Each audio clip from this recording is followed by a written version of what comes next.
Hi friends, அனைவருக்கும் வணக்கம். எல்லோரும் எப்படி இருக்கீங்க? நேற்று நான் வீடியோ போடல, உடம்பு இன்னும் சரியாகலை. இன்னைக்கு கொஞ்சம் பரவாயில்ல, கொஞ்சம் எழுந்துச்சு உட்காந்துருக்கேன். எல்லாம் எப்படி இருக்கீங்க? காய்ச்சல்லாம் இல்லை, திடீர்னு என்ன தான் ஆச்சுன்னு தெரியல. உடம்புக்கு நடுக்கிறது மாதிரி வந்துருச்சு, நடுக்கலும் இருமலும் வந்துருச்சு.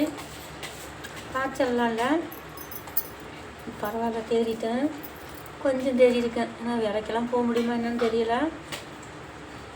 மூஞ்செல்லாம் பாருங்கள் ஓன்னு இருக்குது. எல்லோரும் பனி நேரம் வெளியிலலாம் குழந்தைங்கள்லாம் தூக்கிட்டு போனீங்கன்னா தலையில் சொட்டு போட்டுங்க. அதே மாதிரி இங்கேயும் தலையிலலாம் ஏதாவது கட்டிங்க. பனி இப்போலாம் விஷப்பனி, எப்போவுமே பனி விஷப்பனி தான். அது இந்த மார்கழி, கார்த்திகை மார்கழியில் தை மாதத்துலலாம் வர்றது ரொம்ப விஷம். லைட்டாக நனைஞ்சாலே போதும் படுக்க வச்சுரு மனுஷரை. நல்லா குழந்தைங்கள்லாம் பத்திரம். நான் அடிக்கடி சொல்லிகிட்டே இருக்கேன், வெந்நீர் காய்ச்சி குடிங்க. நல்லா வெந்நீரை காய வச்சு ஆற வச்சு அதுக்கப்புறம் குழந்தைங்களுக்கும் கொடுங்க, நீங்களும் குடிங்க. முடிஞ்ச வரைக்கும் பச்சை தண்ணியில் குடிக்கிறதோ வச்சுக்காதீங்க. அந்த காலத்தில் என்ன மழையாக இருந்தாலும் பச்சை தண்ணியில் தான் குளிப்பாங்களாம், பச்சை தண்ணி தான் குடிப்பாங்களாம். நானுமே அப்படி தான் இருந்தேன். நானுமே என்ன உடம்பு சரியில்லைனாலும் வெந்நீரே எனக்கு ஆகாது, பச்சை தண்ணி தான். நிறையா பச்சை தண்ணி குடிப்பேன். நிறையா எந்த காய்ச்சல்னா உடனே ஓடி குளிச்சிருவேன். குளிச்சுட்டேன்னா காய்ச்சல் சரியாயிடும். இருக்க வயசாகுது இல்லையா, அதனால் ஏற்றுக்கலை, உடம்பு ஏற்றுக்கலை. நல்லா வெந்நீர் குடித்ததுனால சூட்டை கிளப்பி விட்டுருச்சு. சூட்டை கிளப்பி விட்டு இருமல் ஆரம்பிச்சு விட்டுருச்சு. இருமிக்கிட்டே இருக்கேன், இருமல் தான் நிற்க மாட்டேங்குது.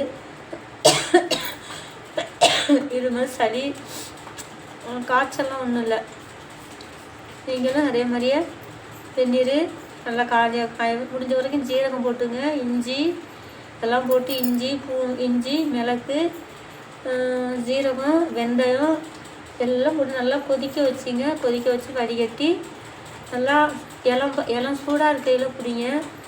சளிகிளி எது இருந்தாலும் குடித்தாலும் எல்லாம் அதை மோசம் வெளியே வந்துடும். சரிங்க, இதுக்கு மேலே என்னால் பேச முடியலை. எல்லோரும் பிள்ளைங்கள பத்திரமா பார்த்துங்க, பெரியவங்களும் பத்திரமா இருங்க. காய்ச்சல்லாம் இப்போ விஷ காய்ச்சல் லைட்டாக தான் வருது. காய்ச்சல் அப்படியே சாய்ச்சிருது. முன்னாடியெல்லாம் காய்ச்சல் 2 நாள் 3 நாள் காய்ச்சல் அடிக்கும், நான் நல்லா தான் இருக்கும். இப்போ ஒரு 5 நிமிஷம் காய்ச்சல் அடிச்சிச்சின்னா போதும். 5 நிமிஷம் தான், 5 செகண்டு அப்படியே படுத்துறது மாதிரி இருக்குது. திருப்பி எழுந்திரிக்க முடியலை. வயசாகிறதுனால அப்படி இருக்கா என்னன்னு தெரியலை. Okay bye. பிடிச்சிருந்துன்னா லைக் பண்ணுங்கள், ஷேர் பண்ணுங்கள், கமெண்ட் பண்ணுங்கள். எல்லோரும் ராகினி நல்லா இருக்கணும்னு வேண்டிங்க. ராகினி மரணத்துக்கே பயப்பில்லைன்னு சொன்னேன், ஆனால் நிறைய பயமெல்லாம் காமிச்சிருச்சு. நேரத்தெல்லாம் போயிட்டு வந்துட்டேன். ஒரு செகண்டு ரொம்ப பல்சர் இறங்கிருச்சு. பல்செல்லாம் இறங்கி ஒரு செகண்டுக்குள்ளே போயிட்டேன்.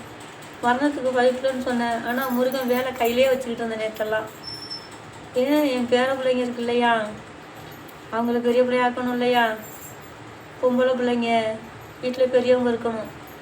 அதனால் முருகன் வேலை கையில் வச்சுட்டு, முருகா என்னை காப்பாற்றுன்னு படுத்துருந்தேன். மரணத்துக்கு பயப்படாதவங்களாம் யாருமே இருக்க முடியாது. நான் சும்மா விளையாட்டுத்தனமாக சொல்லிட்டேன். அதுக்காக மரண தேவன் எனக்கு கொஞ்சம் பயத்தை காமிச்சிட்டாரு.